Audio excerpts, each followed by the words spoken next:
Good morning and welcome to Coffee with Alain. It's Warrior Wisdom Wednesday. Wanted to share a little bit about martial arts.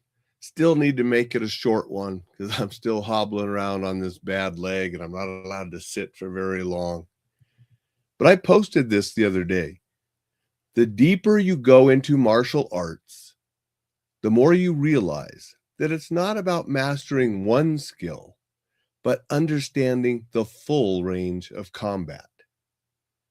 That's a pretty popular post, been shared and commented and liked quite a bit.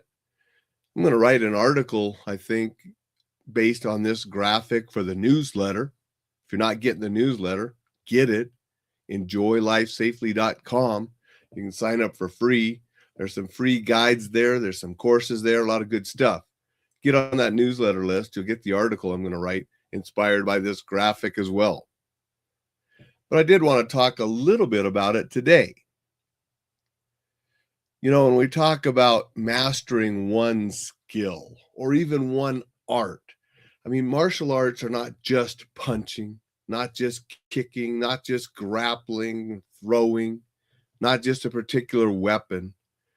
Martial arts encompass all of that and studying all about combat and all aspects of it. And no single thing, no single art encompasses everything. Now, I do believe you should master one core art and the primary skills within that art, but then explore and learn more and always continue to learn. I've made an example of Hapkido many times. Hapkido has an awful lot to it, but it doesn't have the same ground game as a Brazilian Jiu-Jitsu practitioner. So learning and studying a little there to enhance Hapkido isn't a bad thing.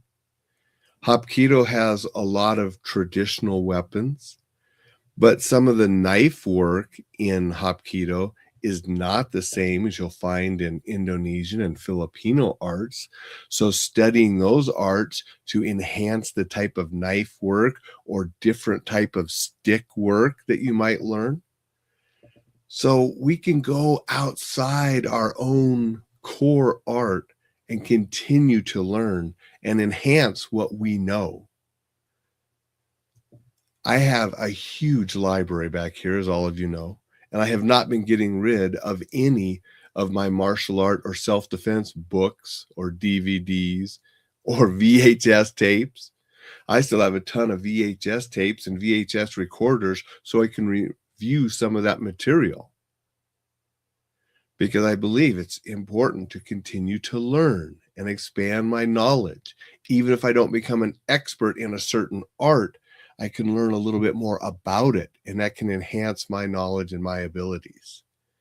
And as an instructor, we need to do the same thing. We must always be learning and improving so we can teach and share with others. When I first started teaching, some of the mediums besides live teaching were books and VHS tapes.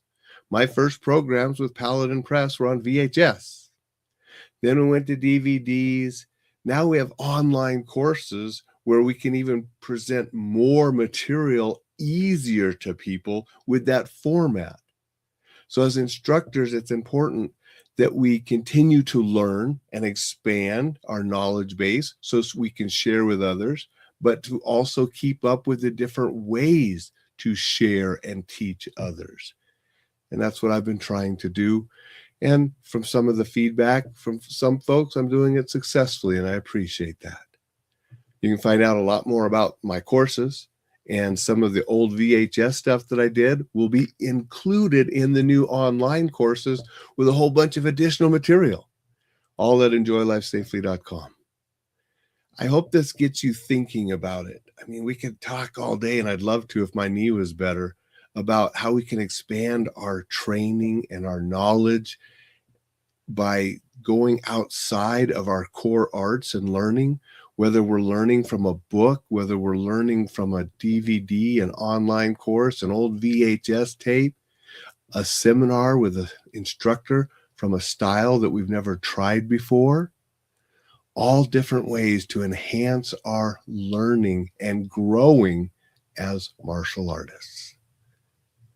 Hope this gives you a little bit to think about and incorporate into your study and training. Go out, make it a wisdom-filled Wednesday, and I will be back to see you tomorrow.